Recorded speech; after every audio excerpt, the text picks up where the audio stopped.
लेकिन 5000 साल पहले तो उन्होंने भी मान लिया। जहां के वैज्ञानिक हैं पाश्चात्य लोग, जहां के पाइथागोरस भी थे। सुल्व सूत्र बौधायन का, सुल्व सूत्र आपस्तंभ का, सुल्व सूत्र कात्यायन का, सुल्व सूत्र मानव का। वेदिका बनाने में ईश्वर से जोड़ना, जो महिमा होती है ना पाइथागोरस की ज्यामिति की, ज्यामिति को ईश्वर से जोड़ना।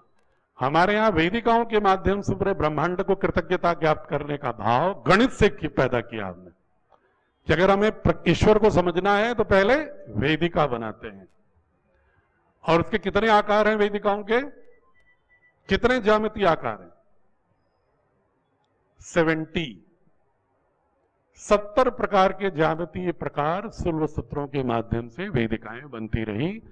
लेकिन हम उसको कहते हैं वो गणित नहीं है भाई। बिना किसी मेजरमेंट के आप गिद्ध जैसे, गरुड़ जैसे पक्षी को के रूप में वेदिकाएं जमीन पर बना सकते हैं क्या?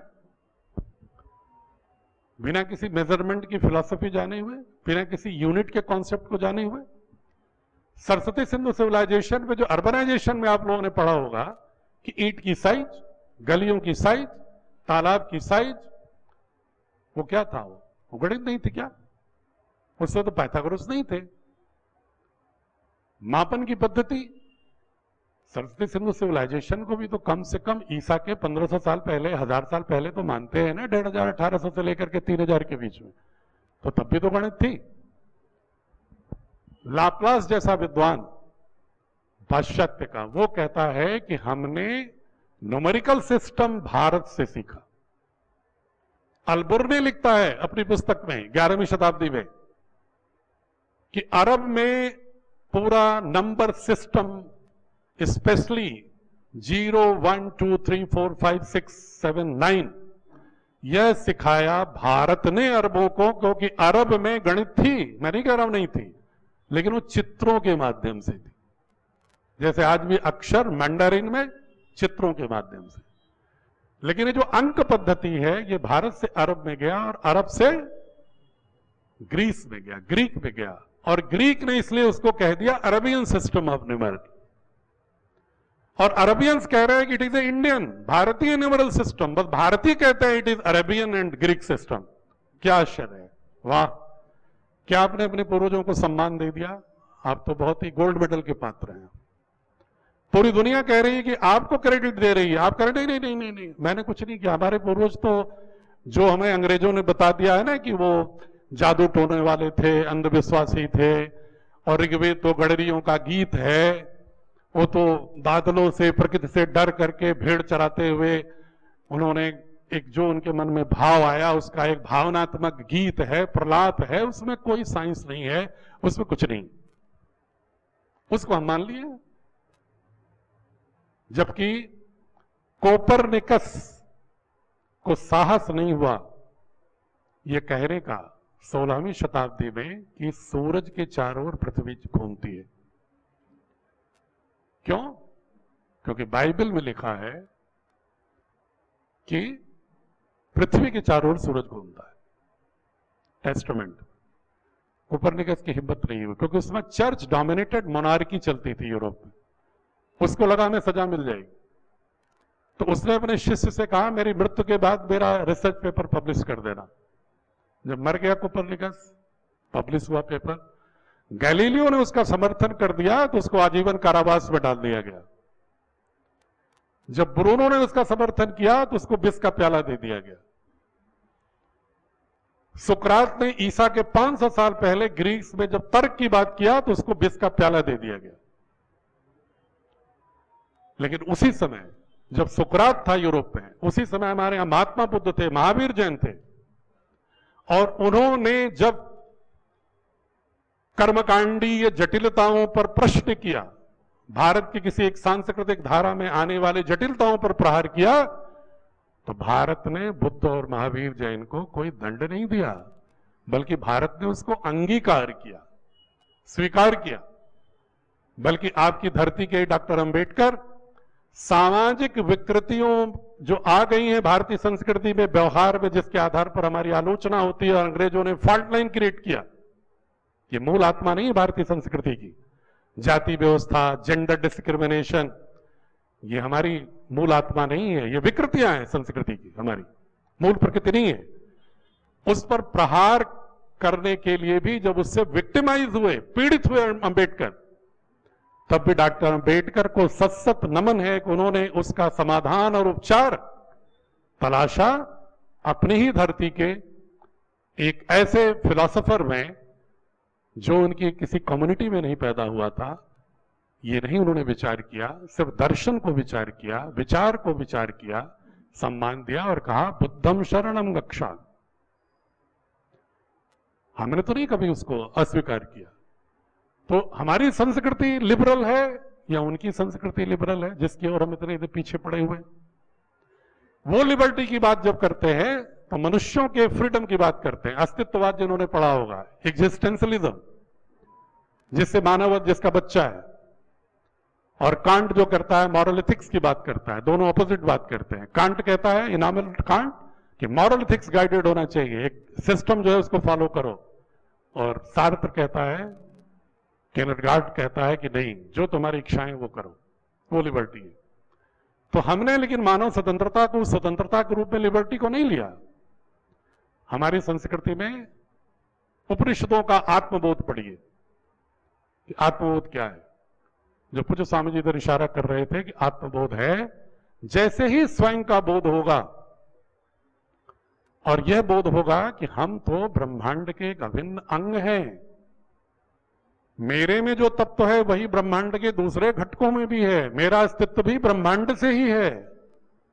तो वैसे ही आत्मबोध जो होगा, यह ब्रह्मांड बोध का एकत्व हो जाएगा। ये हमारी लिबर्टी ये है। हमारी लिबर्टी स्वच्छंदता नहीं है, उद्दंडता नहीं है। हमारी लिबर्टी है स्वयं पर नियंत्रण। और नियंत्रण संयमन किस लिए? लोकोपयोगी हो सके हम, लोकरंजक हो सके हम। ये हमारी संस्कृति है। तो ये भारतीय संस्कृति और पाश्चात्य दर्शन और उसकी मूल दृष्टि में अंतर है। और आज जो समस्याएं हैं, आर्थिक विषमता, 90% विश्व के संसाधनों पर 5% लोगों का कब्जा है। भारत में भी 90% संसाधनों पर 10% लोगों का कब्जा है। ये जो डिस्ट्रीब्यूशनल जस्टिस नहीं है, इसका कारण है कि हमने अपनी भारतीय संस्कृति की मूल आत्मा जो नाभिक थी उससे खिसक गए। और उस मूल आत्मा से जुड़े हुए बच्चे तैयार होंगे, अगली पीढ़ी तैयार होगी, तो भारत का ही नहीं बल्कि विश्व स्तर पर climate change, pollution, environmental sustainability, sustainable development या इनइक्वालिटी, डिस्क्रिमिनेशन, ये जो सारी समस्याएं हैं सामाजिक, आर्थिक, मनोवैज्ञानिक, उससे निजात मिलेगा। फिर हम विज्ञान जानेंगे, लेकिन रूस, यूक्रेन, इजराइल की तरह युद्ध नहीं करेंगे। हम अपने औद्योगिकरण का, विज्ञान का उपयोग करके यूरोपियंस की तरह दूसरे देशों पर कब्जा करके उनकी उपनिवेश नहीं बनाएंगे, कॉलोनी नहीं बनाएंगे, बल्कि हम साइंस का उपयोग किस रूप में करेंगे? जैसे एक उदाहरण दे रहा हूं कि अगर भारतीय संस्कृति का वैज्ञानिक होगा तो वो न्यूक्लियर रिएक्टर बनाएगा, और पाश्चात्य दर्शन का कोई विद्यार्थी होगा तो वो हाइड्रोजन बम बनाएगा। एक सीधा सा अंतर है। पाश्चात्य में कौन महान शासक हुआ इतिहास में? तो Napoleon the great, Sikandar the great. और अब तो हिटलर की आलोचना होने लगी, वरना हिटलर को भी नेशनलिज्म का प्रतीक मानते थे लोग। अब तो बहुत आलोचना हो रही है। उनके 3 दर्शन हैं जो एग्जिस्टेंशलिज्म के गर्भ से निकले हैं। कांट और सार्त्र दोनों को मिला दीजिए तो उसके बीच से एक वेबर और मार्क्स की फिलॉसफी आगे आती है। दुर्खी, मार्क्स, वेबर। और उसी पर आज दुनिया के 3 भागों में बटा हुआ है। पहला है लिबरल ह्यूमनिज्म। क्या है? कुछ लोग जरा साथ दीजिए, क्या हमने बोला? लिबरल ह्यूमनिज्म, उदारवादी मानववाद। बहुत चर्चा होती है इसकी। कहते हैं इसका लक्ष्य क्या है? स्वतंत्रता, लिबर्टी। लेकिन उसका कैसा आया, स्वरूप कैसा आ गया उस लिबर्टी का?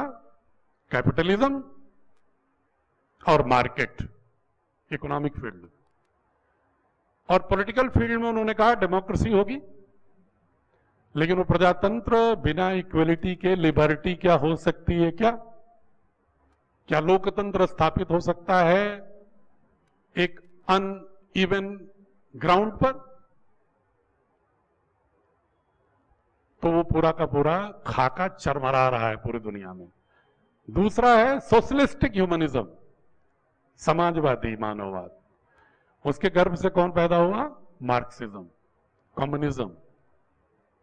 वो कम्युनिज्म का बच्चा पैदा हुआ। वो कहता क्या है? हम इक्वलिटी की बात करते हैं, और इक्वलिटी के नाम पर क्या किया है? अधिनायकवाद। लोगों का अधिकारी हनन हो गया। एक पार्टी होगी और उसी के कार्यकर्ता होंगे और वही राजा चुन लेंगे। मतलब मोनार्क सिस्टम का एक दूसरा मैनिफेस्टेड रूप, वो भी खत्म हो गया। वो मानववाद अधिनायकवाद की ओर चला गया। और तीसरा डार्विन के सिद्धांत के आधार पर आया था, जिसका हिटलर प्रतिनिधि था, विकासवादी मानववाद, इवोल्यूशनरी ह्यूमनिज्म, जिसने पूरी दुनिया में इथनिसिटी का एक गंदा खेल कर दिया, मनुष्यों को भी प्रजातियों में बांट दिया। और वही गंदा खेल अंग्रेजों ने, ब्रिटिश साहित्यकारों ने भारत को हमेशा कॉलोनी बनाए रखने के लिए, हीन ग्रंथ का शिकार बनाने के लिए, और यहां से पॉलिटिकल कंट्रोल हटने के बाद भी कल्चरल कॉलोनी के रूप में अपने प्रोडक्ट की मार्केट बनाने के लिए। हमारा विचार जब रहता है ना पाश्चात्य की ओर प्रेम, तो मार्केट भी हम वही प्रयोग करते हैं, सामान भी वही लेते हैं कि मेड इन जर्मनी है, मेड इन ब्रिटेन है, तो ये बेहतर होगा, किसी स्वदेशी कंपनी का होगा तो ठीक नहीं होगा। ये धारणा भरती है विचार दर्शन से। तो हम अपने लिए तो हीन ग्रंथि है हमारी। तो हमने रिसेल साहब ने, रिसेल साहब बहुत बड़े विद्वान थे अंग्रेजों के, उन्होंने आकार के आधार, यहां जितने लोग बैठे हैं ना, अगर रिसेल साहब की पुस्तक लेकर मैं बैठ जाऊं तो आपको अभी भी हम 9 वर्गों में विभाजित कर देंगे कि ये ईरानियन आर्यन है, ये सीथियन द्रविनियन है, ये इंडो आर्यन है, ये मंगोलाइट आर्यन है, ये मंगोलाइट द्रविनियन है, ये आर्यन है, ये नाक, नक्स, आंख, माथा, दांत, ठोड़ी के आधार पर। तमाशा है क्या? कि मतलब मनुष्यों को बांटने के लिए इस तरह के दर्शन पढ़ाए जाएंगे तो विभाजन होगा ना मानव मानव में। मानववाद कौन सा है? ग्रियर्सन साहब ने बहुत बड़ा एहसान किया भाषा विज्ञान पर। उन्होंने कबाड़ा कर दिया, पूरे देश को बांट दिया। सारी दुनिया के भाषा वैज्ञानिक आजकल ये कह रहे हैं कि संस्कृत ही समस्त भाषाओं की जननी है, भारत की ही नहीं बल्कि पूरी दुनिया की भाषाओं की जननी है। विल डुरांट इतना बड़ा फिलोसफर है, वो कहता है कि भारत की संस्कृति ही विश्व की समस्त संस्कृतियों की जननी है, मार्गदर्शिका है। और विश्व की समस्त भाषाओं की मां संस्कृत है। क्रिश्चियनिटी की करुणा भी बुद्ध की करुणा से उपजी हुई है, वो कहता है, मैं नहीं कह रहा हूं।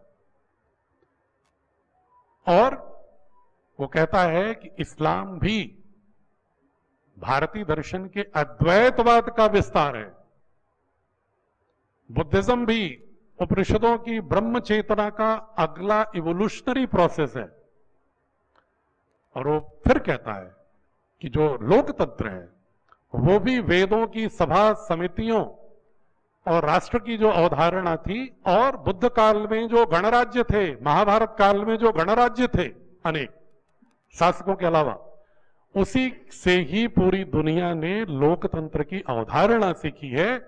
और आपको मैं बहुत एक पंक्ति में बता दूं, यजुर्वेद को अगर आप पढ़ेंगे और 8वीं शताब्दी की बृहस्पति संहिता पढ़ेंगे तो उसमें लोकतंत्र की तमाम अवधारणाएं मिलेंगी कि राजा का चयन भी वहां के विद्वानों की समिति किया करती थी। राजा का पुत्र भी अगर अयोग्य होता था तो राज्य उसको बागडोर नहीं दी जाती थी।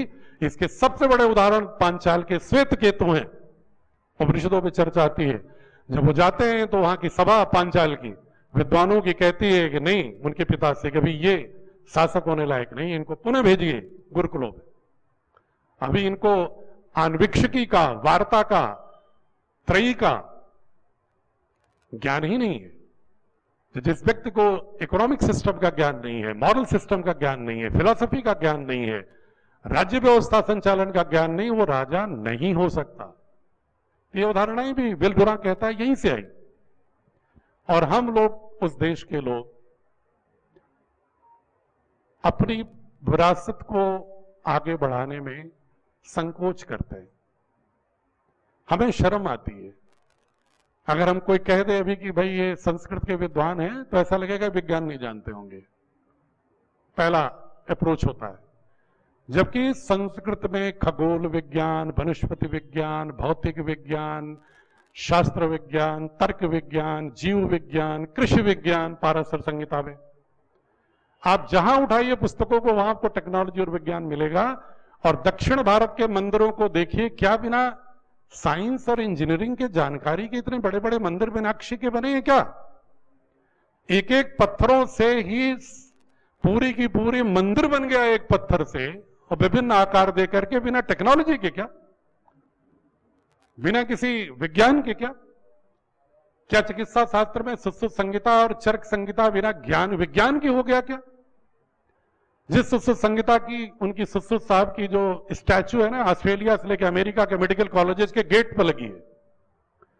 और भारत में उस सुश्रुत की को कहने में, चरक को कहने में हमें शर्म लगती है, क्योंकि मॉडर्न मेडिकल साइंस कहता है कि भाई हम सर्वश्रेष्ठ हैं और आपका विज्ञान ठीक।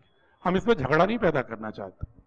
हम चाहते हैं कि हम आज तक के सारे ज्ञान विज्ञान को सीखें, लेकिन अपने पूर्वजों की वैज्ञानिक प्रक्रिया का भी बोध हो, ताकि हमें अपने अंदर अपनी पहचान का गौरव हो और हमारे अंदर आत्मस्वाभिमान हो कि हम ऋषि ऋषिकाओं की, महान विद्वानों की, गणितज्ञों की, वैज्ञानिकों की, तर्कशास्त्रियों की, अध्यात्मवादियों की, ब्रह्मविद चेतना के लोगों की संतान है। हम किसी जादू टोने वाले अंधविश्वासियों और गडेरियों की संतान नहीं है।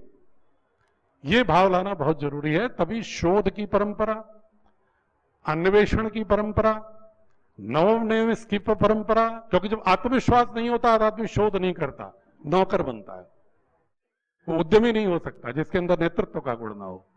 तो उसके लिए जरूरी है कि हम ऐसे बोर्ड को लाएं जिसके केंद्र में हम सारे आधुनिक सामर्थ्य को, दक्षताओं को लाएं, लेकिन उस दक्षताओं को उपयोग करने का जो एक नैतिक दक्षता है, कॉम्पिटेंसी है, उसको अलग से प्रवचन के रूप में न पढ़ाकर प्रत्येक पाठ में, प्रत्येक विषय में यथासंभव बहुत ही खूबसूरती से समावेश कर दें, ताकि वो पाठ पढ़ने के बाद बच्चे के मन में स्वतः उस प्रकार का एल्गोरिदम, सॉफ्टवेयर डेवलप हो जाए सबकॉन्शियस का।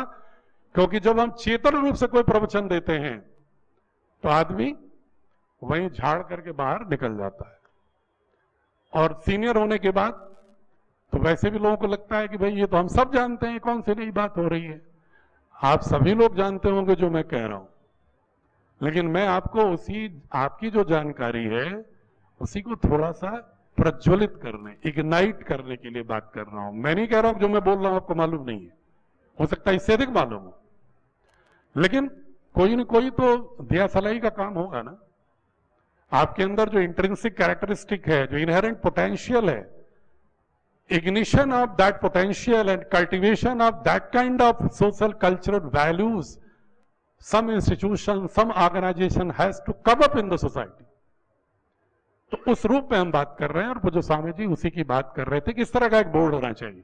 प्रसन्नता की बात है कि भारत सरकार ने बहुत सोच समझ करके, बहुत विमर्श के बाद, बहुत लीगल परामर्श हुआ, बौद्धिक परामर्श हुआ, 10 वर्ष लगे, तब जाकर के 2019 में इस बोर्ड का एक विधिवत वैधानिक रूप से भारत सरकार ने इसका गठन किया।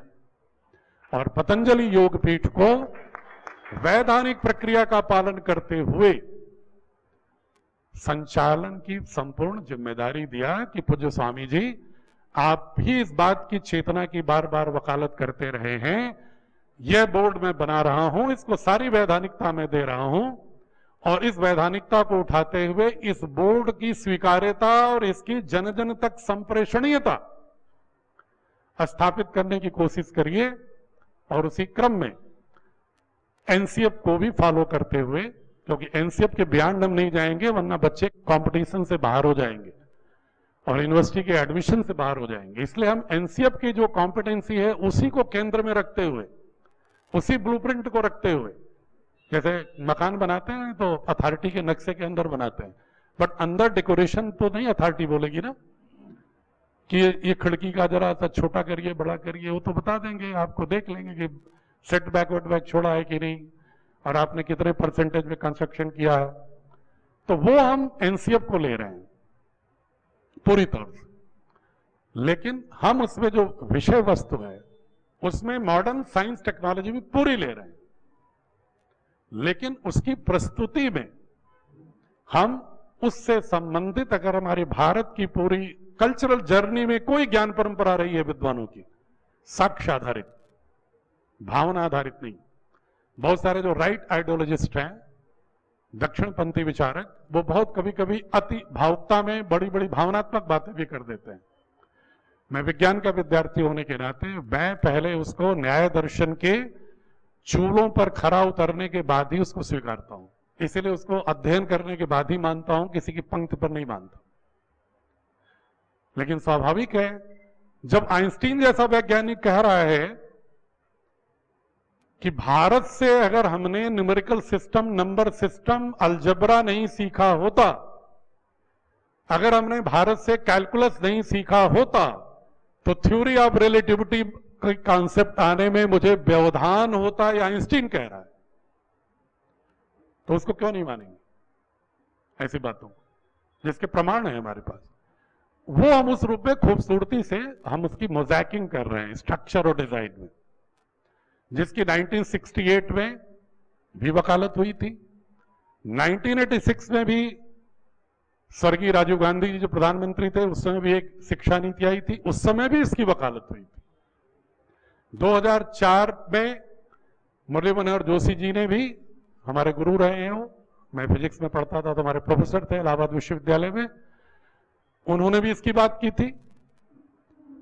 और 2020 में भी इसकी बात हो रही है, लेकिन इसको क्रियात्मक रूप देने का एक समग्र संस्थागत स्वरूप भारतीय शिक्षा बोर्ड है, जो स्वामी विवेकानंद, महर्षि दयानंद, महर्षि अरविंदो, सावित्रीबाई फुले, रमा पंडिता, डॉक्टर अंबेडकर, महात्मा गांधी, पंडित मदन मोहन मालवीय, गोलवलकर जी, जितने लोगों ने भारतीय संस्कृत आधारित शिक्षा की बात की थी, उसको एक समवेत स्वरूप देते हुए पूज्य स्वामी रामदेव जी के नेतृत्व में एक कंपोजिट कल्चर को बढ़ावा देते हुए, एक बात और मैं स्पष्ट कर दूं, भारतीय संस्कृति की बात करने का मतलब मेरा ये नहीं है कि मैं इस्लाम और क्रिश्चियनिटी के खिलाफ कुछ लिख रहा हूं उसमें, ऐसा कुछ नहीं है।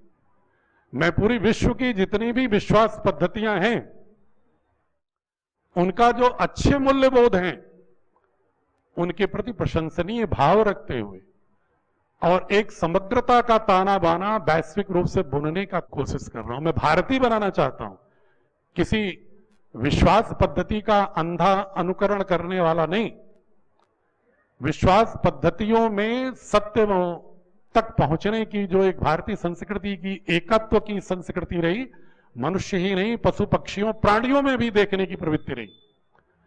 We talk about fundamental rights in the constitution about human beings, and where is the fundamental rights of birds, where is the fundamental rights of rivers, where is the fundamental rights of animals, where is the fundamental rights of all other components of the ecosystem, and without conserving, preserving their fundamental rights, do you think we can preserve our fundamental rights? It is a mere foolishness. The democracy should not be limited up to only human beings. The democracy should go beyond this human democracy, and that concept is embedded in the Indian philosophy and primarily in the Vedic Upanishad philosophy. हम उसको ही nurture करने की कोशिश कर रहे हैं। उसमें जो विश्व के अन्य धर्म जिस रूप में हमारे साथ अलाइन हो रहे हैं, बिना किसी कंट्रोवर्सी के, बिना किसी की आलोचना किए हुए, हम उनको एकत्व के सूत्र में बांधते हुए भारतीय संस्कृति की महनीयता के साथ गौरव स्थापित करते हुए तैयार कर रहे हैं। हमारा बोर्ड पूर्णतः वैधानिक है, सारे स्टेट बोर्ड, नेशनल बोर्ड के समकक्ष है। अगर इस बोर्ड को आप वेबसाइट पर देखें, department of school education and literacy, तो आपको सीबीएसई के साथ साथ हमारा बोर्ड भी लिखा मिलेगा, भारतीय Shiksha board school national education board setup bye government of India, ये लिखा मिलेगा। और प्रसन्नता की बात है कि महाराष्ट्र सरकार ने भी एक जो औपचारिक पत्र जारी होता है based on government of India letter, because education is in concurrent list, समवर्ती सूची में है, तो we need for the facilitation of the functioning of board some authentication and some circular by state government also। मैं वर्तमान जो महाराष्ट्र सरकार है, एक वर्ष पूर्व ही उन्होंने भी भारतीय शिक्षा बोर्ड को महाराष्ट्र स्टेट बोर्ड के भी समकक्ष घोषित कर दिया है। इसलिए inter migration, school certificate transfers, employment, private sector या government sector, admissions in universities, colleges, any vocational engineering colleges, हर चीज के लिए association of Indian universities authorized by government of India to grant equivalence has granted Bharatiya Shiksha board equivalent to all national and state board, even authorized eligible for admissions in foreign university also. So our board is a legal national board with a specific objective of respecting Indian culture, blending Indian culture with modern education, and parallelly respecting the Constitution of India, respecting all spirit embedded, ingrained in the Constitution of India, and all basic fundamental modern moral values also, vis-a-vis all Indian wider values regarding liberty, moksha and all concepts, a very holistic, futuristic citizen who can have the capacity of leading the globe with Indian orientation। ये मैं अपनी बात जितना भी कह पाया हूं, तो आपसे मेरा सानुरोध आग्रह है कि अभी या मेल पर आप जरूर अपने सुझाव भेजिए और हमारे बोर्ड से जुड़िए। अभिभावकों में इसको एक आंदोलन के रूप में ले जाइए ताकि भारत खड़ा हो सके, विश्व की रक्षा हो सके। बहुत बहुत प्रणाम।